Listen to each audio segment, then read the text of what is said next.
Climate change is a global crisis that impacts every single person on this planet. However, some people are more vulnerable to its effects than others. According to a recent report by the United Nations, climate change will disproportionately affect marginalized communities, including people of color, indigenous people, and low-income communities. Let's look at some statistics to back up this claim.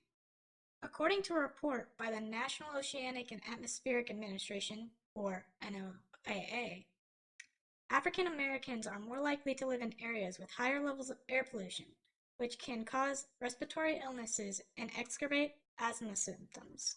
In fact, African Americans are 3 times more likely to die from asthma-related complications than non-Hispanic whites. Another study by the Environmental Protection Agency, or EPA, found that communities of color are more likely to live near toxic waste sites and landfills. This exposure to hazardous chemicals and pollutants can lead to higher rates of cancer, birth defects, and other health problems.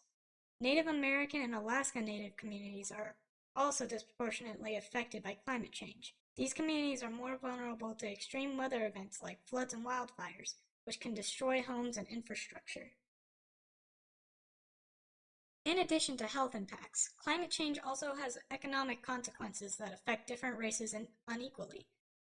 A study by the NAACP found that communities of color are more likely to be employed in industries that are affected by climate change, such as agriculture and fisheries.